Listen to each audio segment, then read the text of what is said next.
Hello and welcome back. Clyde Baton here from Purple-Cowboy-Marketing 997 Make Money Now. We're right in the middle of organizing our computer, and we're going to start today with step 5. Okay, now what we want to discuss right now before we get into our lesson for today are the different kinds of views that you have on your computer. The first view, as you go to the top of the menu there, you'll see File, Edit, View, Favorites, Tools, and Help. If you'll just click on View, you'll see that we have 5 different types of views available. Now the first view that we have is a kind of a little picture or a little thumbnail sketch, if you will, of what the file is all about. So your computer will show you something that's larger than an icon, like a picture of what each one of these files or folders is about. Now the second view that's available is what they call tiles. Tiles is basically the same icon, but it's smaller. Same picture but smaller, and off to the side you'll see that it has the name of each file or folder that we're looking at.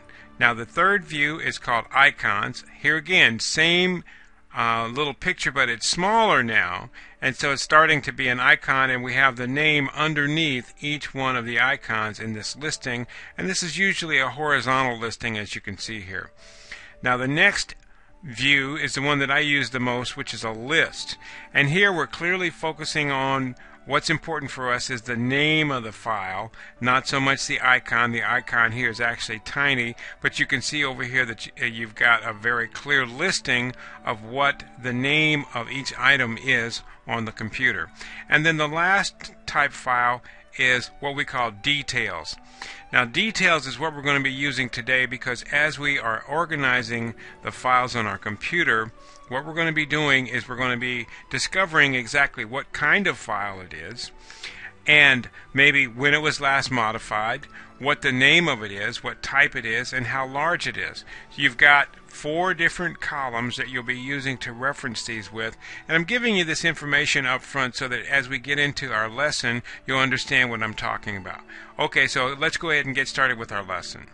Now what we want to do is introduce you to different file types so that you can become familiar with how they work. We're going to start moving file and folder from the archive folder back to the My Documents file. Remember, you do this one of 2 ways, by dragging and dropping or by cutting and pasting. Now open the archive file on your desktop, and from the toolbar select View. Then select the Details view. When you select Detail View, you will have 4 columns. Please notice this may be different according to your setting, but the columns that you should concentrate on are the Name column and the Type column. The Name column is the name of the file or folder, and the Type column is the type of file it is. Now go to the top of the menu and select Type. This will sort the file in folder types. The type is the type of file. Now go to the top of the menu and select Type. This will sort the file in folder types. For example, you have a lot of pictures and they have the same file type. For example, you might have a lot of GIFs, or there might be a lot of JPEGs or bitmaps. Hold down the Shift key on your keyboard. Use your mouse to find the last file of that type and then left click it. All of these types should be highlighted. Now right click and select Cut. Then open the My Documents folder and select the My Pictures file and open it. Then right click on the background and select Paste.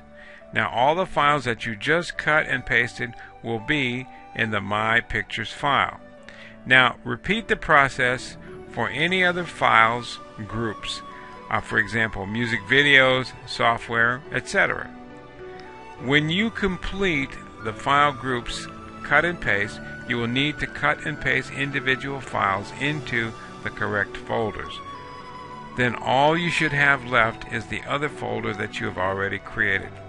Now the filing system will start taking on a life of its own, an organized life. When you place a folder inside another folder, they become subfolders. So when you place these, make sure you place them in the appropriate folders.